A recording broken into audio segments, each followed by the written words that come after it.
Dear guests, welcome to the 16th International Heating, Ventilating, Air Conditioning and Refrigeration Technologies Symposium, organized by TTMD, Turkish Heating, Ventilating, Air Conditioning, Refrigeration and Sanitary Engineers Association. It is my honor to speak on behalf of the organizing committee in this opening session.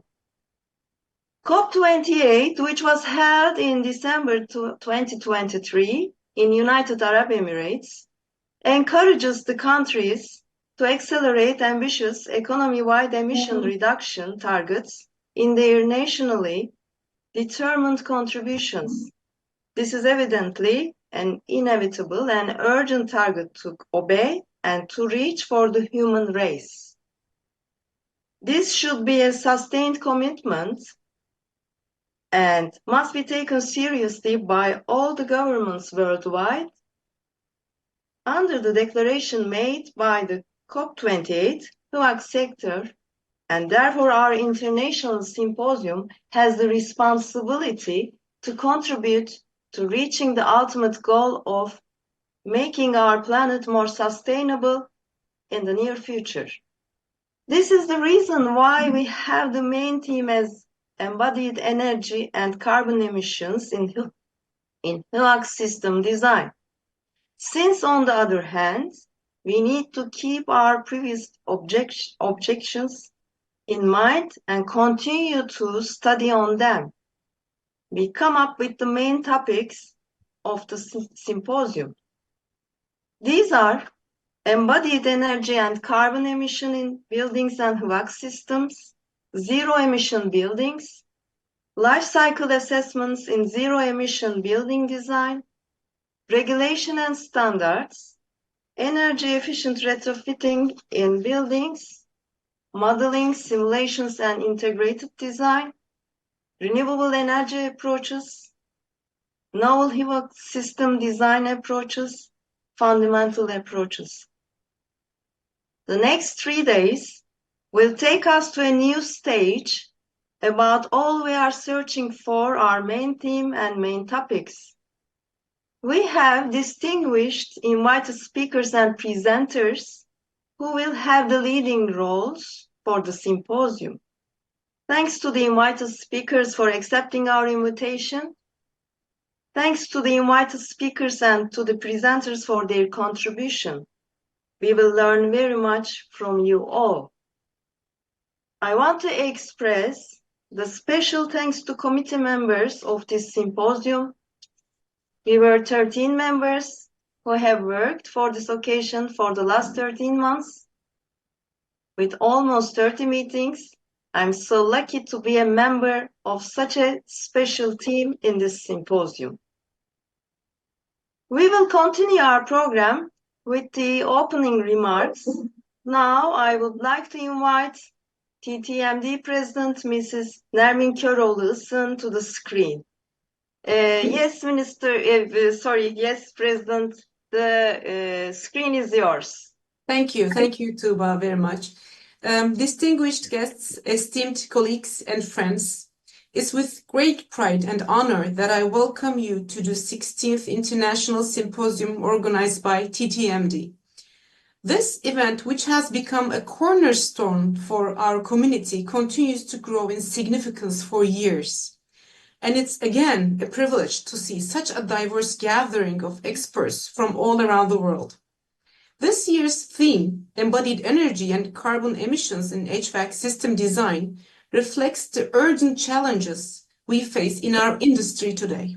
With global climate goals at the forefront, the HVAC sector has a pivotal role in reducing carbon footprints and promoting sustainable practices.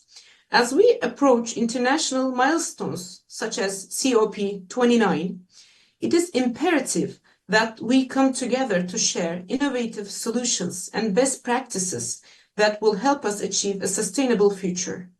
Our symposium is not just a series of discussions, but a platform for action, where academy meets industry and exhibition of brilliant ideas. I extend my sincere gratitude to all the speakers, participants, and organizers who have contributed to making this event a reality. Your dedication and passion are what make the TTMD Symposium a leading event in our field. Let us make the most of these next few days, engage in fruitful discussions, and work together towards a future where our industry not only meets the demands of today, but also sets the standards for tomorrow. Thank you, and I wish you all a successful and inspiring symposium. Thank you. Thank you very much, our dear President. Now, I would like to invite Mr. Yunus, the President of Turkish Chamber of Mechanical Engineers. The screen is yours. Sorry, thank you very much, dear Tuba.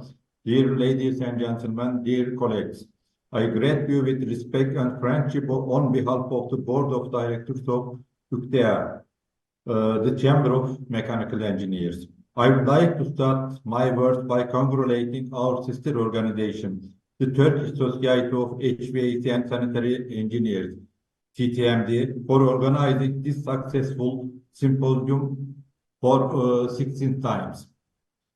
As it well known, the development of HVAC and sanitary engineering has always held a special importance for the Chamber of Mechanical Engineers.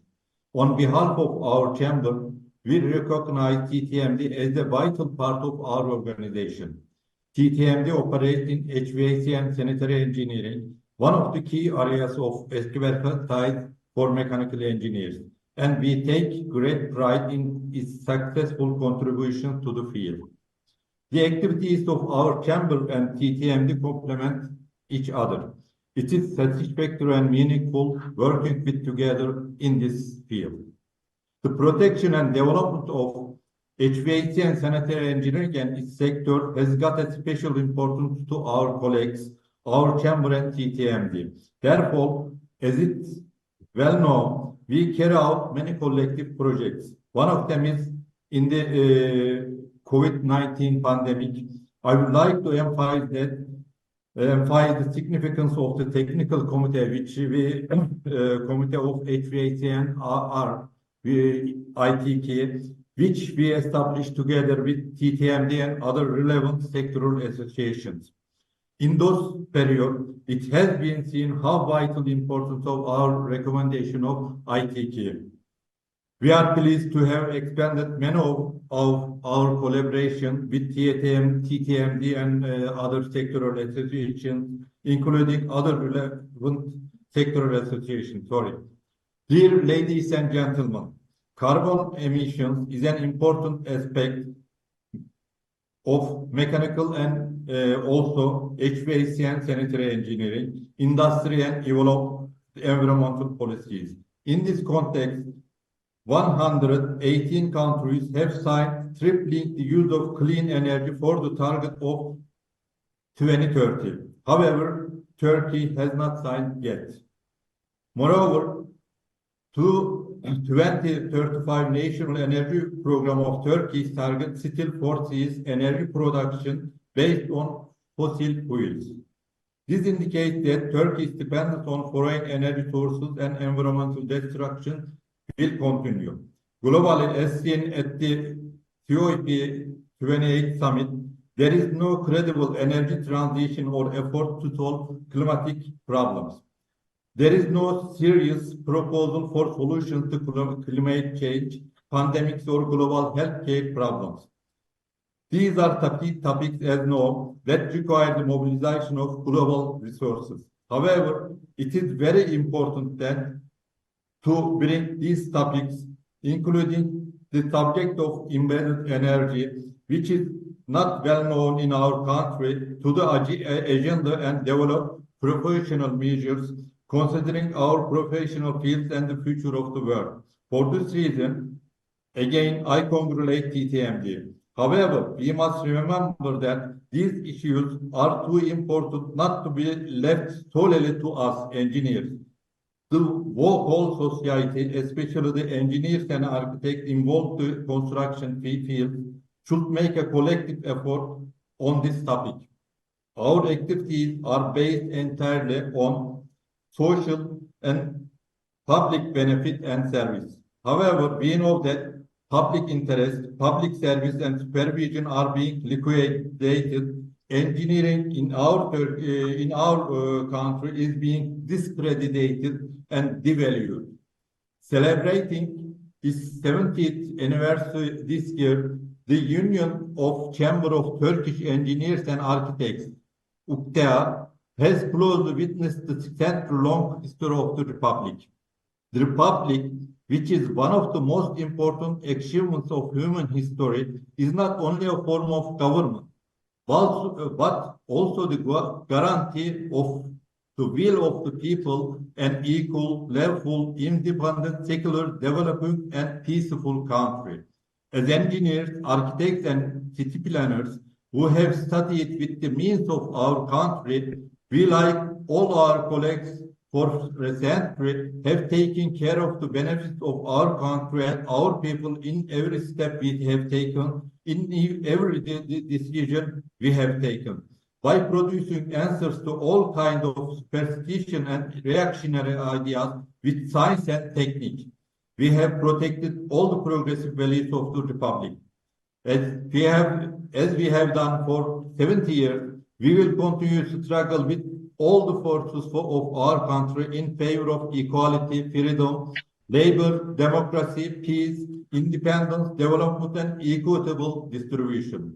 We will not abandon the future of our country and our people to the mercy of corrupt power holders and dirty ambitions of imperialists.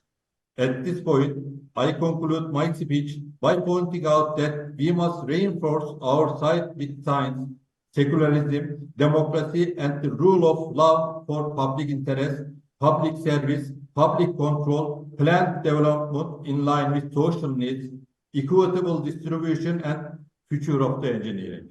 Thank you very much. Thank you very much, Mr. President. Now I would like to invite Mr. Zeki Poyraz, the President of Turkish Air Conditioning Council.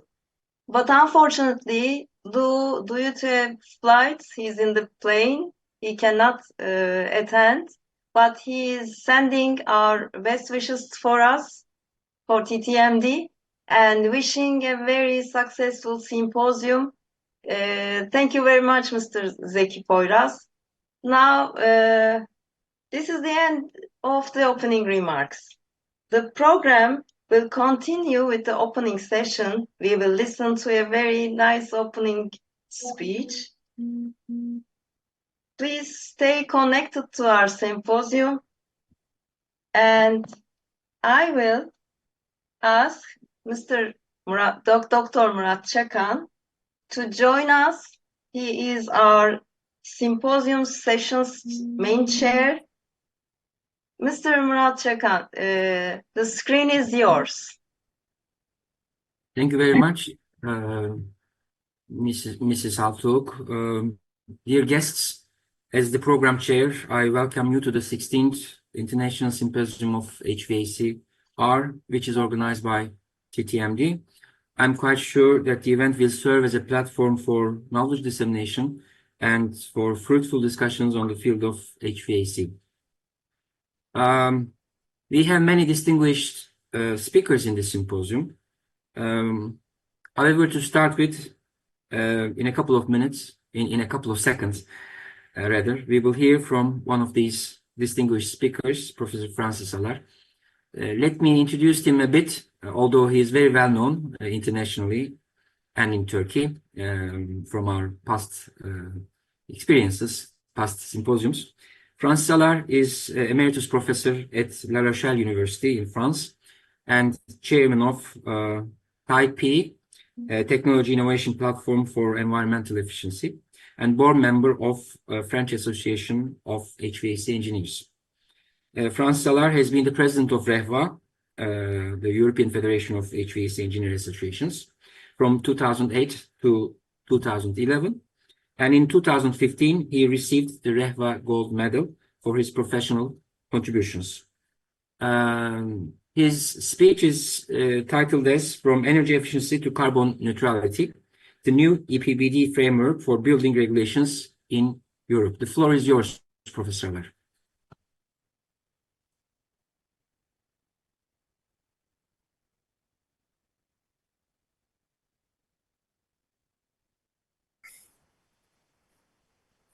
Yeah, I just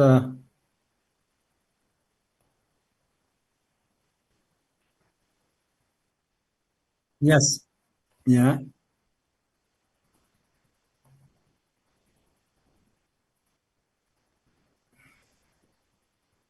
Is it okay for you?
Thank you. Good afternoon, ladies and gentlemen. First of all, I want to thank TTMD President Mrs. Nermin Isın and the TTMD Organizing Committee for this invitation. For me, it's always a pleasure to share with you our discussions and through this symposium. I guess the first time I was involved it was in 2008, if I remember well. So it's always a pleasure. Today, I will try to explain, let's say, the evolution of the European position concerning the building regulations. So, as I used to say,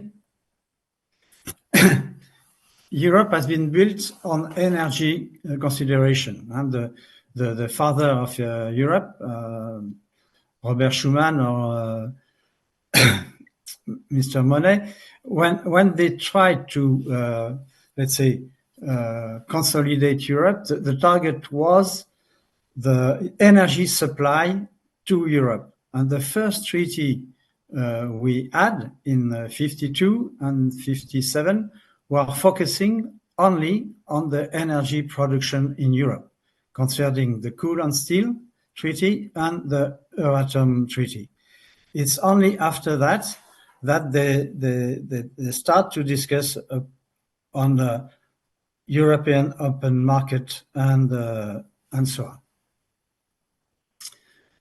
But considering buildings, as I mentioned, the focus was on the energy supply, but not on the energy used. And for instance, considering buildings, we had no common approach in Europe till 2002, excuse me.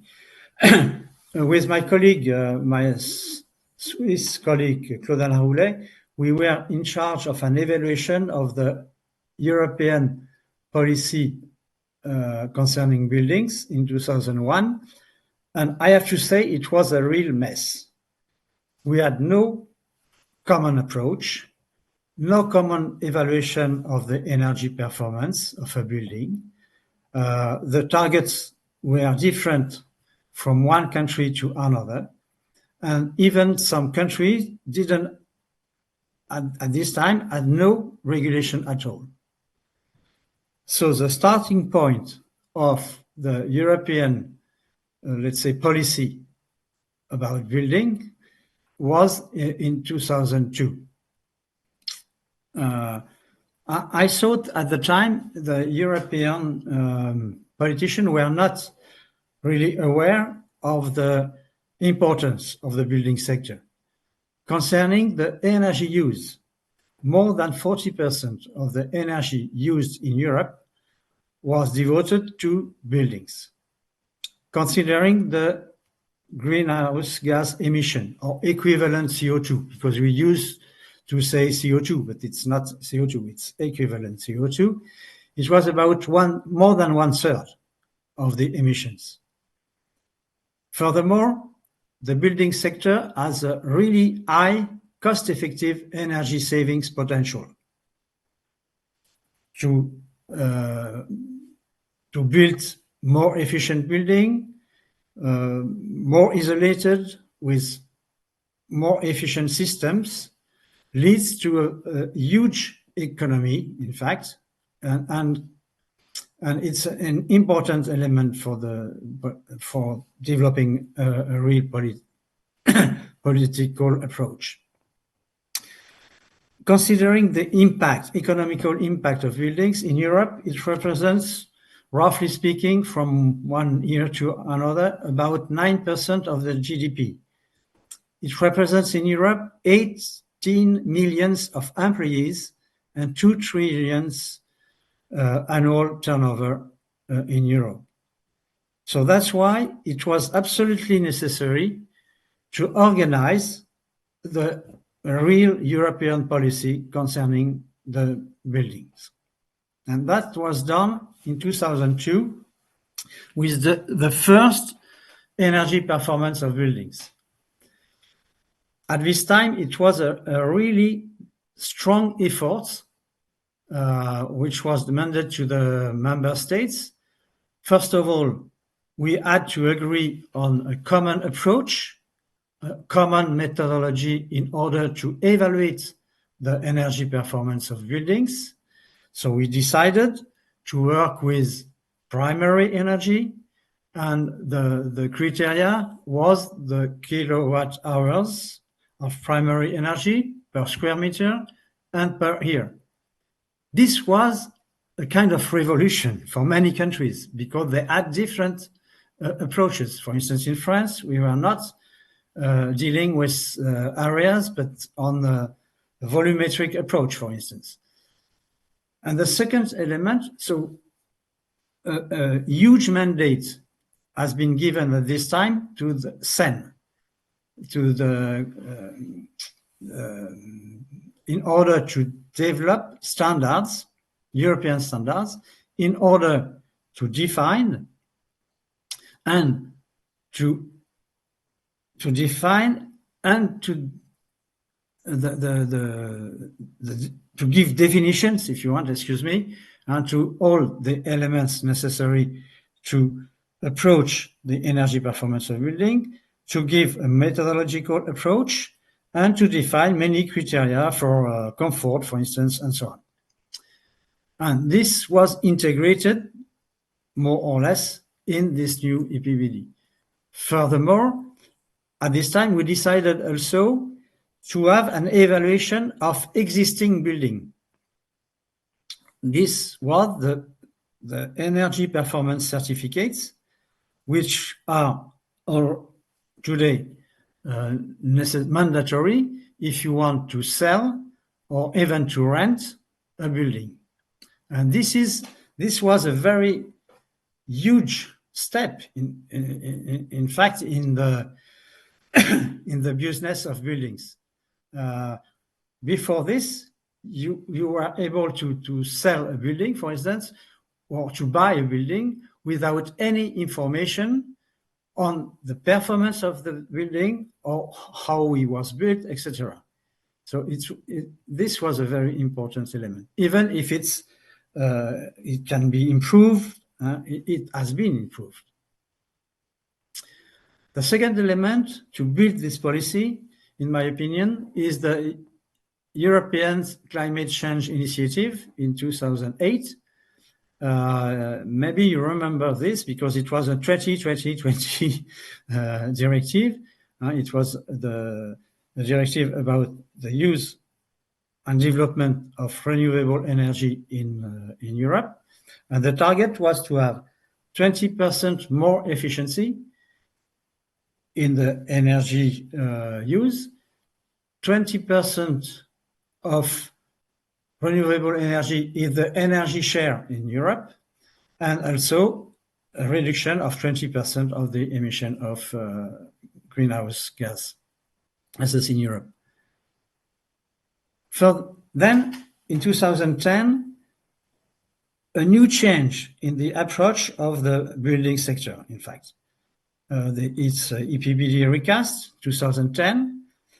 So we built a new roadmap towards nearly zero energy buildings in Europe. But this is an important element too, because it was a small change in the approach of the building sector.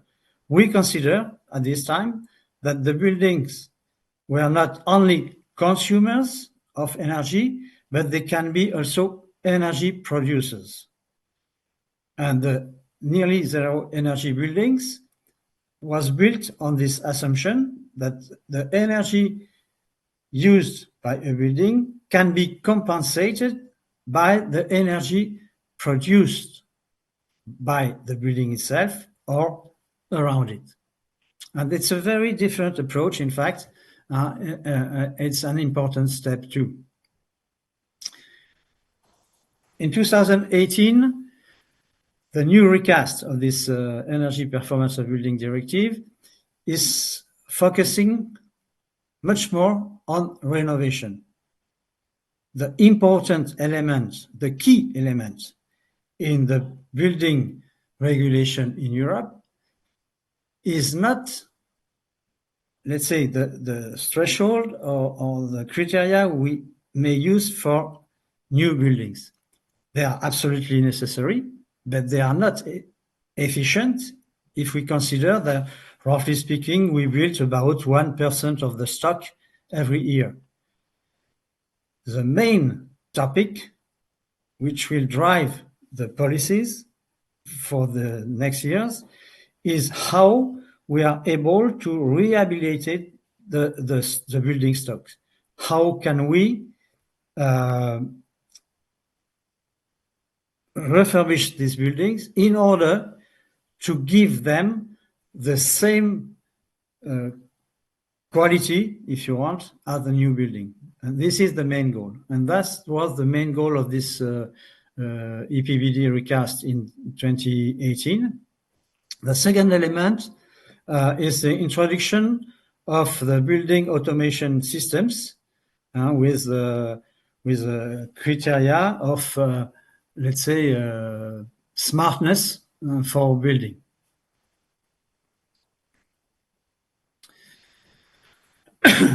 So as I discussed during this last few minutes, the European building policy has been driven by energy, but of course it must change because there is an absolute need of reducing the impact, our impact on the environment.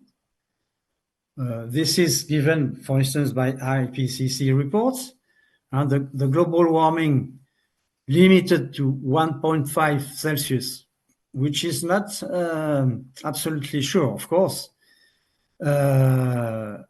means that we are able to reach a net zero emission by 2050. In Europe, energy accounts for more than 75% of the greenhouse gas emission. It means that we drastically need to decarbonize our energy in Europe and all sectors using energy. This is absolutely mandatory. Furthermore, another element. The pandemic crisis of 2020 has shown also that the indoor environment quality has a major public health importance. So the role of HVAC systems, ventilation in particular, is absolutely crucial to ensure healthy, comfortable, and safe buildings. It means that we should focus now not only on the energy performance of building, but on the impact of the building on the environment, the external environment as well as the internal environment of the buildings. So, in the recent months, we can see that in Europe things are changing. Furthermore, in March last year, the Renewable Energy Directive was recast with a strongest effort asked to the member states in order to reach at least 42.5% of renewable energy in the energy panel in Europe, and that the current target was 32. So it's a very strong effort asked in the energy panel in Europe. Another directive about energy efficiency, the EED, has been recast also last year, and it is asked to improve the energy efficiency by at least 12% by 2030. And more accompanying measures have been decided through the European Climate Target Plan. In fact, the objective of Europe is to become the first climate neutral continent by 2050. It means that we will be able to reduce our net greenhouse gas emission by at least 55% by 2030, compared to the reference level internationally recognized, which is 1990 levels. Concerning the building, what does it mean? It means that we are able to reduce our greenhouse gas emission by 60%, with the energy consumption reduction by 14%, and with the energy consumption for heating and cooling reduction, which represents, roughly speaking, 75% of the energy consumed by building, used by building, by 18%. We have to strengthen also the building renovation. This is the main topic today. We have to double the annual energy renovation rate of residential and non-residential buildings by 2030, and to foster deep energy renovations. Building renovation doesn't mean to repaint the facades. It's really an important action of the building in order to reach, roughly speaking, the same characteristics as new buildings in terms of energy and environmental impact. So it's a very strong effort which is necessary. 35 million of building units should be renovated by 2030 in Europe. If we want to reach this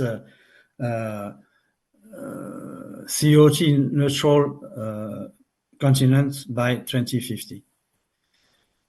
Concerning more specifically our domain, last May, the new Energy Performance of Building Directive has been published. Okay, and the goal of this new directive is, in my opinion, is a complete change of paradigm. The target is a healthy and comfortable building stock with zero emission by 2050. It means that this is not, it's a more general approach than only the energy. It's really the environmental approach of the buildings, as I said before, the impact on the external environment and also the impact on the indoor environment. The new buildings must be zero emission by 2030 in Europe. Any new building should be zero emission. And for the public building, it's even more strong because there should be zero emission by 2028. So the member state should renovate the 16% of the worst performing non-residential buildings by 2030 and 26% of these worst performing buildings by 2033. It's a very strong effort asked to the building sector. But what does zero emission building really mean? Zero emission building is a building with a very high energy performance. That is the first point. It means that, first of all, this building should be very energy performant. Okay?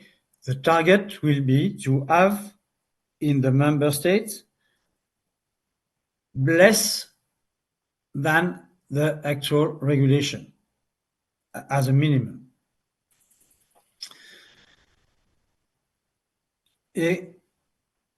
And what is required is a zero and very low amount of energy for this building. Of course, as I explained before, with the compensation of the consumption of energy by a local production of renewable energy. And this building should not produce carbon emission or equivalent carbon emission from fossil fuels. It means that on site you will not be allowed to use fossil fuel as a source of energy.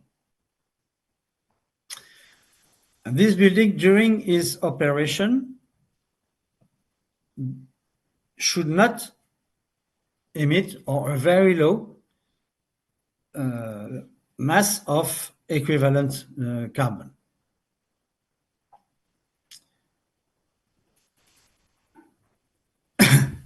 So as I mentioned before, new buildings must be zero emission buildings from 2028 for public buildings and 2030 for all new buildings in Europe. So what could be the sources of energy for a zero energy building?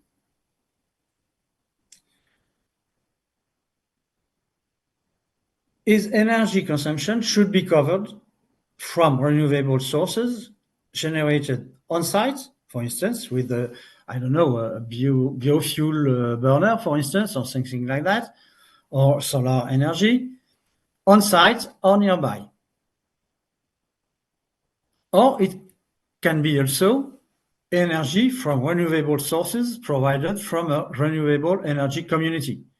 For instance, in France, we are developing community of consumer and producers of photovoltaic electricity, for instance. It's developing a lot in France right now.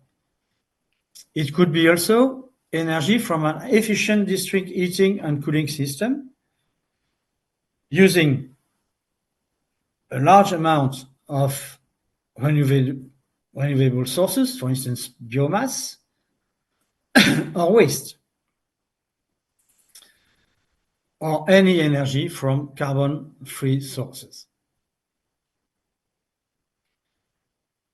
The energy demand threshold. So this is the responsibility, of course, of every member state. You know that the Energy Performance of Building Directive is only a framework in Europe. It's then the responsibility of every state to translate this directive in operational standards or regulation corresponding to the country. Okay? So the energy demand of zero emission building complies with a maximum threshold defined by every member state. And so the maximum threshold with a view to achieving at least the cost optimal levels established in the most recent National Cost Optimal Report. It means that it's not fixed. It's also evolving with time. So the member state shall revise the maximum threshold every time that the cost optimal levels are revised, because it depends on the cost of energy, the cost of the system, and so on. The maximum threshold for the energy demand of the zero energy building should be at least 10% lower than the threshold defined in every member state in the regulation active last May this year. So we consider very efficient building in terms of energy. An important element with huge discussions in Europe right now is the phase out of fossil fuel boilers by 2040. As I said before, the idea is to avoid any emission on site of CO2 due to the systems used by the building. It's something new at European level, because usually in Europe we are focusing on the performance, and then the designer is free to decide what kind of system he wants to use. But this time, the reduction of CO2 emission is so strong, the necessary reduction is so strong that it was written in this new directive that the fossil fuel boilers have to be banished by 2040. The first element is to eliminate any kind of financial incentives. For instance, in France, till now, for high efficiency boilers, we have some support of reduction of taxes, for instance, or things like that. This will vanish and disappear next year. It's a legal basis for the member state to set requirements on greenhouse gas emissions, the share of renewables, the type of fuel for each generators. That encouragement to phase out standalone boilers powered by fossil fuel has been should be given.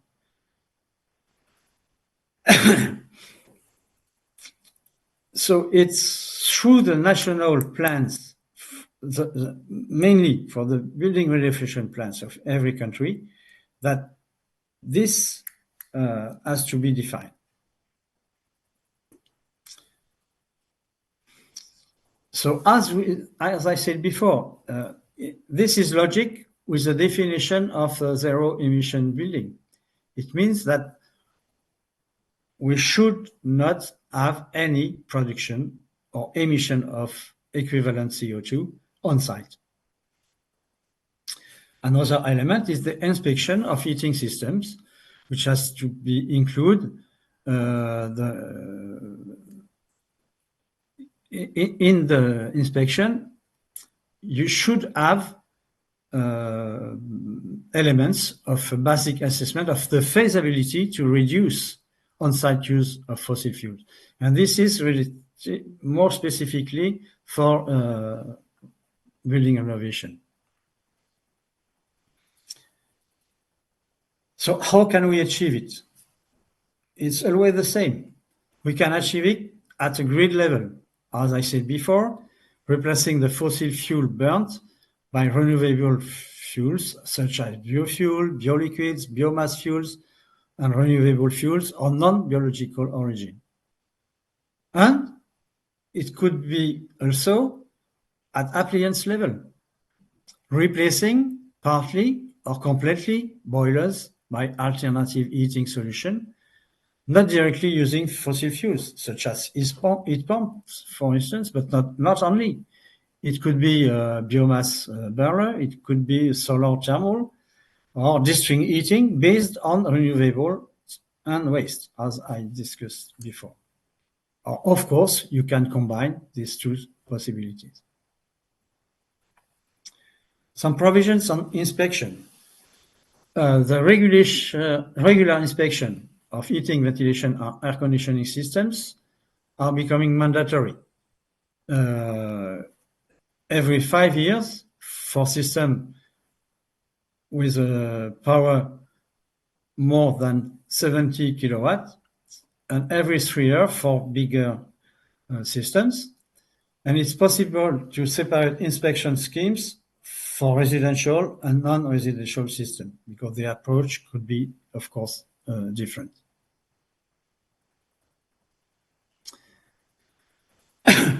An important element is in this new approach of buildings is the increased consideration of the whole life cycle performance of buildings and the circular economy.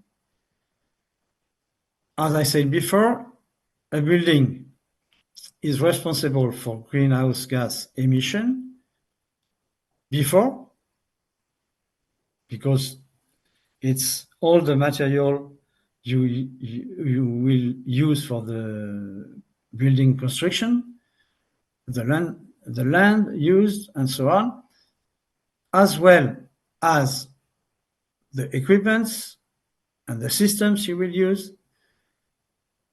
And also, of course, it will be responsible for greenhouse gas emission during its life, of course, the operation time, if you want, and also after its operation time, because of the deconstruction, of the reuse of the building, or the strong rehabilitation necessary to improve the performance.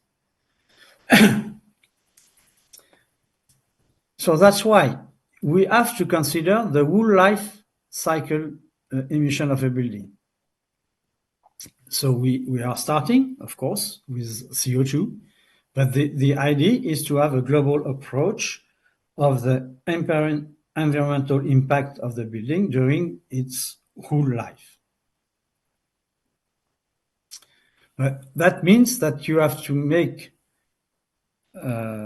maybe different choices from the design and the operation of the building.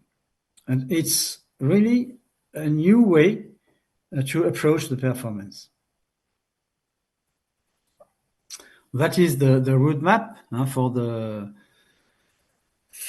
the life cycle global warming potential of buildings. So you can see here the publication of EPBD, and then every member state should publish and notify the Commission on a roadmap.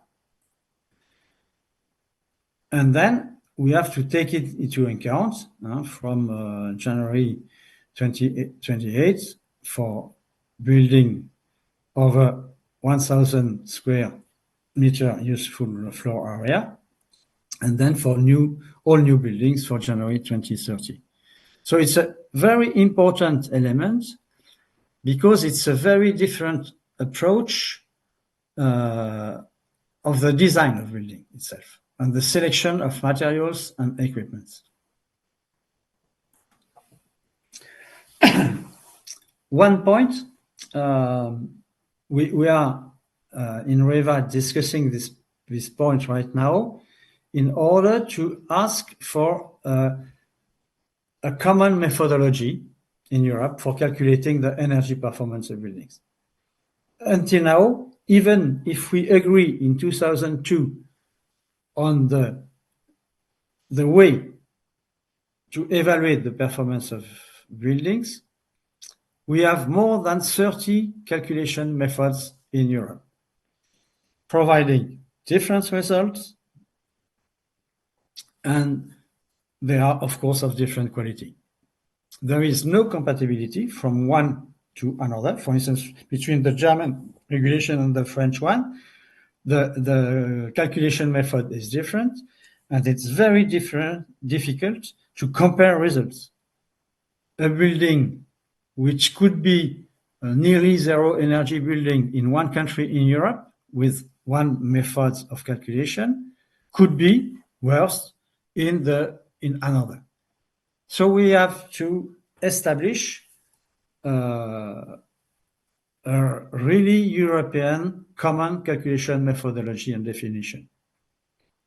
So the Commission should help to develop an open source kernel based on SEN standards and providing the needed flexibility for national transposition. I think it's a debate right now in Europe, but it's absolutely necessary to achieve this goal. Concerning indoor environment quality, it's the first time that it's directly mentioned in a directive. So what is mentioned is that every member state should take the necessary method or regulation in order to integrate the indoor environmental quality of building in their own regulation. Of course, it's a very important step. It means that we should take into account not only the energy performance or the CO2 footprint, but also the quality of the indoor environment.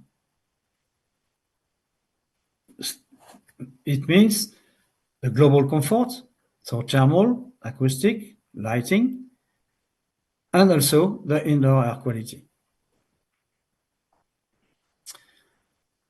For this purpose, REVA, in coordination with Eurovent and the Nordic Ventilation Group, has launched a few months ago a possible guidelines to support the implementation of EPBD, indoor environment quality provisions. So this document describes the way, a proposition of a way in order to assess this indoor environmental quality. And this table I'm showing now describe this. Of course, we don't need necessarily the same evaluation because we have not the same possibilities of evaluation during the design phase of the building, during its operation, or for an inspection. That's why we selected different criteria, like thermal comfort, for instance, though the temperature, operative temperature, is usually taken into account for the design.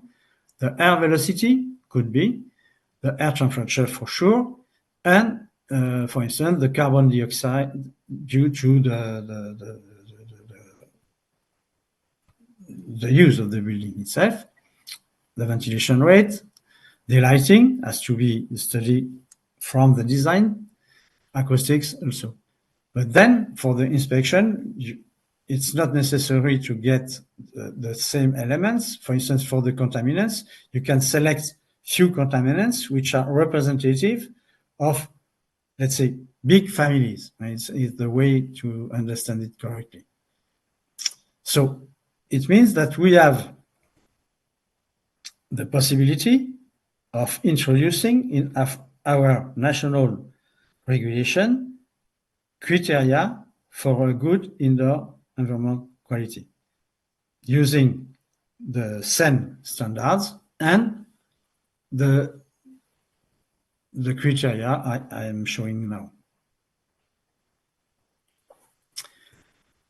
In order to give some practical elements to this evolution in our sector, I will take a case study, which is the evolution of the French building regulation.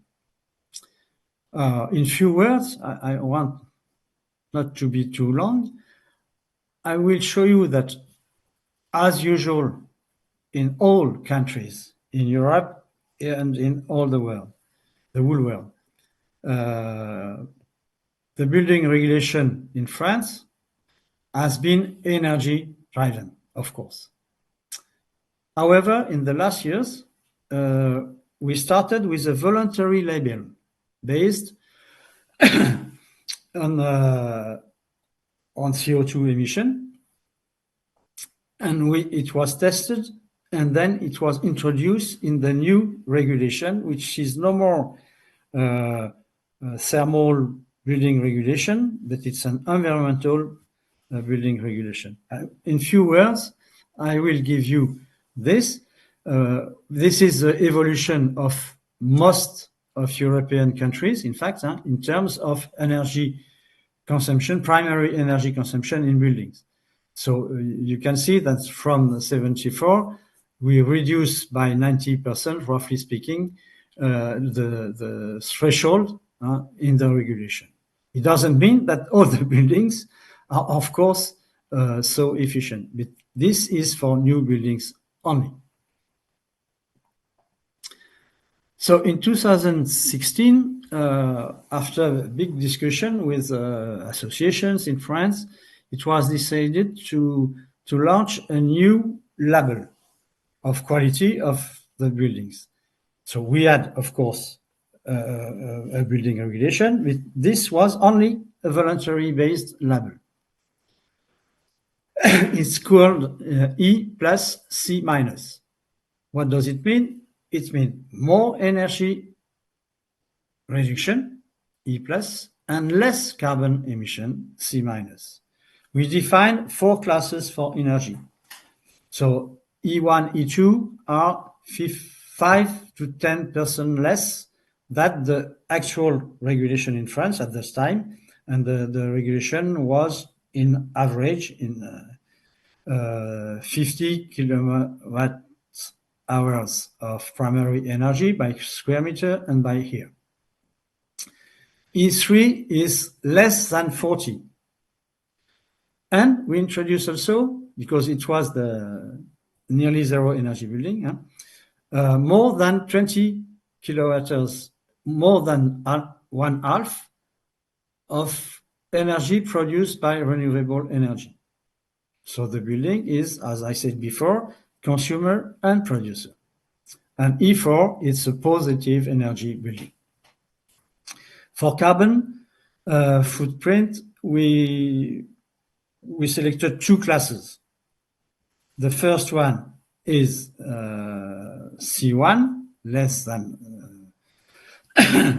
1,350 kilogram of CO2 per meter, right? And the C2 is less than 800 kilogram of equivalent CO2 by square meter. After this label, after 4 years, roughly, in 2020, we made an evaluation. And we made an evaluation on 1,000 buildings in France.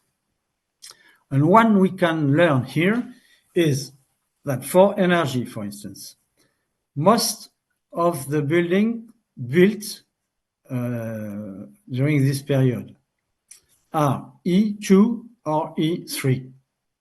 It means that they are at least 10% less than the actual regulation, or E3, 40 kilowatt hours by square meter by here, with a local production of 20 kilowatt hours per square meter per year locally. Only very few, 1%, are positive energy building, which is rather normal, I will say. For CO2, most of them were more than 1/2, were C1. It means less than 1,350 kilograms of equivalent CO2 by square meter. And only 11% were C2. So it's quite difficult, we can see here, to have a very efficient building with a very low carbon footprint. Only 5 buildings on 1,000. taking into account this experience, because the voluntary label has been very popular in France, in fact, because it was an argument for commercial argument also, if you want, we launched a new regulation in 2022. In this regulation, of course, we integrate the energy consumption, of course, with energy needs. You have to check the energy needs and then the energy consumption with a certain threshold.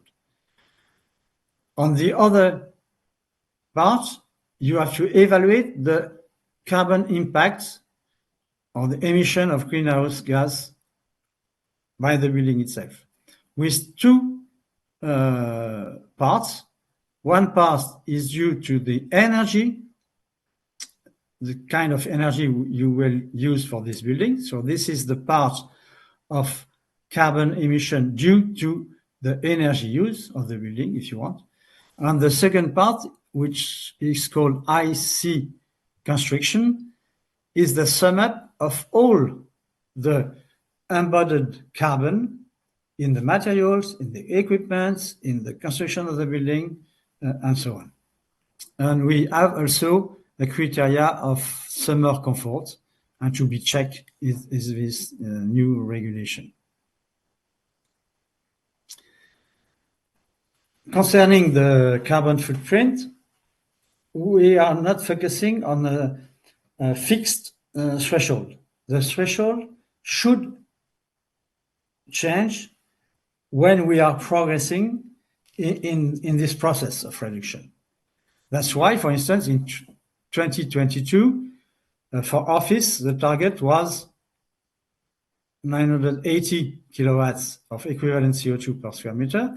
But next year, for instance, it will be 800. And in 2031, it will be 600. And for school buildings, it's the same evolution from 900 to less than 600 kilogram equivalent CO2 by square meter. Focusing on the HVAC, the embodied carbon of HVAC is something quite important. For the evaluation, we have 14 sections from the building material, the superstructure, the facades, the use, all the energy network, the foundations, and so on and so on. What appears that HVAC is one of the most important section.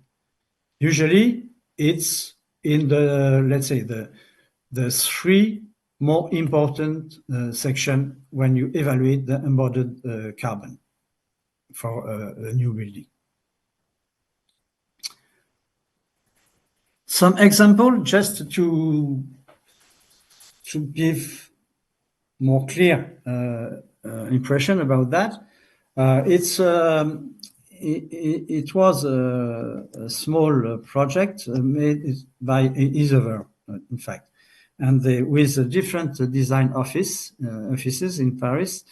They tried to evaluate the impact of this section 8, which is HVAC, in different kind of buildings. The first example is a primary school. It's a 3,000 square meter. It's a regular school, let's say. In this case, you can see that the embodied carbon emission, let's say, in HVAC section is around 15% of the total embodied carbon for the whole building, let's say. Second example, it's a secondary school. The surface is roughly the same, 4,000 square meter. In this case, the HVAC is only 11% of the total. So you see that, of course, it depends of the system you will use, of the network, you will use the ducts networks and so on. It's a global evaluation of the HVAC. So, in fact, the design is very important because you can reduce the impact by the design, by the use of materials for the ducts, for instance, or for a smart system and so on. For offices, a small office, for instance, here, in this case, you can see that the section 8 reached 20% of the total embodied carbon in the building. And last example, a bigger office, 4,000 square meter. The total is around, the total for HVAC is around 17% of ICC. So that shows that HVAC engineers, we are a key element in order to reduce the embodied carbon in our buildings. It's not only a problem of construction of materials or energy use, but it's also the selection of the system of the network, which is very, very important. Few words for conclusion. Of course, with our engineers, the quality of our engineers, of our designers, we certainly can achieve healthy, comfortable, and safe zero-emission buildings, as we did before with the evolution of the regulation from the 2002 with nearly zero-emission buildings, for instance. But of course, what we need now are common references. We need to agree on how we evaluate the carbon footprint of buildings. We need a common methodology. We need a methodology which will enable us to compare from one country to another. It means that, of course, the role of the industry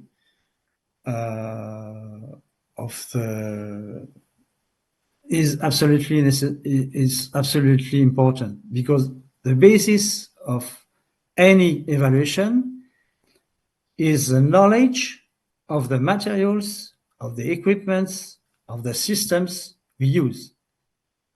And this has to be described in terms of CO2 emissions, for instance. In France, what we did, we built a national database for any kind of element of the buildings, from materials, from, I don't know, ducts, for system, and so on. But it's a huge work done by the industry, in fact. You may have reference value by, let's say, big families of materials and so on. It's not sufficient in order to perform well, to have a really good design. So we need this very strong effort in order to assess these elements. And this effort is a common effort between the industry, the designers, and all, let's say, all the building family. It's a common effort which is necessary. Furthermore, of course, the industry has a strong effort, has to be, as I mentioned before, we try to eliminate the fossil fuels boilers. It means that we need equipments in substitution of this. It cannot be only, I don't know, heat pumps, for instance. We need a huge panel of systems with a low impact on greenhouse gas emission. Well, Thank you for your attention. I tried to introduce the evolution of our European building performance directive and how it has to be defined in terms of regulation in all European member states. Thanks a lot. Thank you very much, Professor Allard. This was a wonderful presentation that reflected a bird's eye perspective on EPBD and recast EPBD. This is a humongous job, actually. What I see is like Europe has very ambitious plans. When I hear the target of 2050, yes, it's very ambitious, but there is still 26 years ahead. However, 2020 target, 2030 target, that first the state buildings would be emission-free, and then 2030 new buildings emission-free. These are very, very important decisions. And this may not be done by baby steps. The government should give lots of incentives. You know the metaphor, the sticks and the carrot metaphor. There's a stick in the hands of the governments, perhaps national governments, but on the other hand, probably they are willing to give some carrots as well, so that the public responds to this. Don't you think so? Yes, I think, in fact, what is absolutely evident and clear that we have to reduce our environmental impact in every domain. Yeah. Okay. If we want to survive on this planet. Okay. Yeah. The problem is not the planet, it is our problem. Okay. And so we need strong efforts in different elements, in mobility, for instance, but also in the building sector.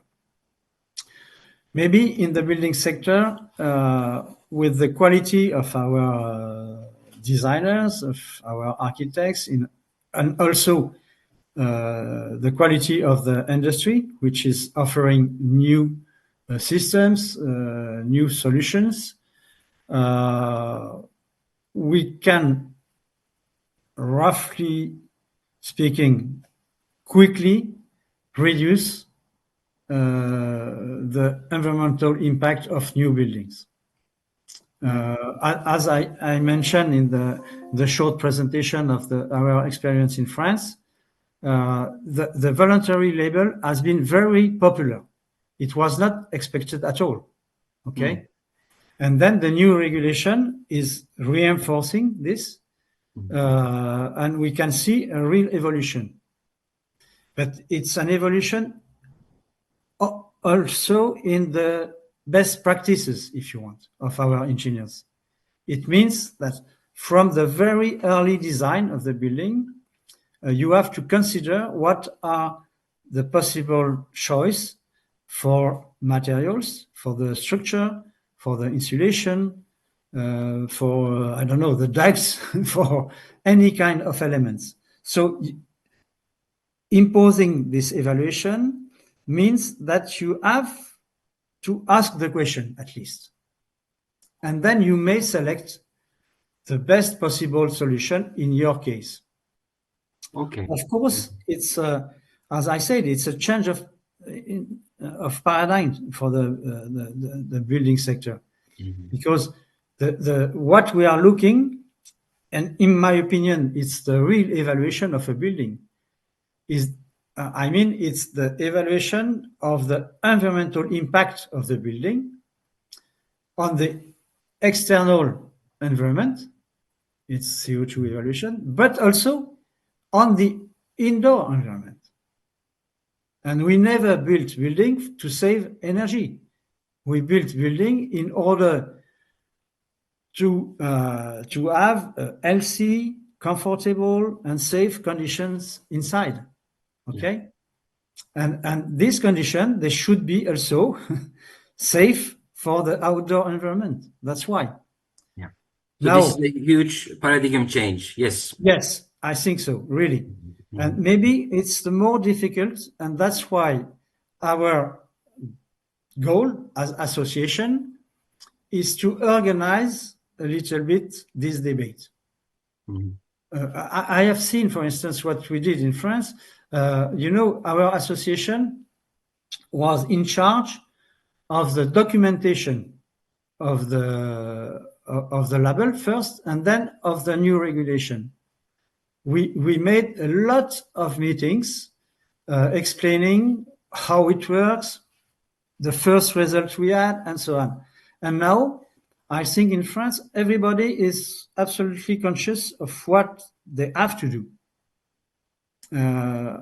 I discussed recently with colleagues from Spain and Portugal and so on, and they are on the same tracks, if you want. But the problem, in my opinion, is we have to show to our engineers and designers in general that it's possible. It's something we can reach quite easily, but it's a change in the methodology to assess, if you want, the quality of a building. And that is the point. Okay. Well, I thank you very much also for your punctuality. It's 2 p.m. We have about 15 minutes of break before our first session starts. So thank you, Professor Allard, for sharing your precious time with us and sharing with us your knowledge, your expertise in this area. I think we need to hear from you a lot. This is not the only time. Probably in the future we will come together again, and we will continue to hear from you. Thank you very much. Thank you, Murat, for this very kind words. And it's always a pleasure for me. Okay, thank you very much. Thank you very much. Au revoir. Bye-bye. Bye-bye. Bye-bye. Now, as I said, there is 15 minutes of break until our session starts, the first session. So let us come together in 15 minutes.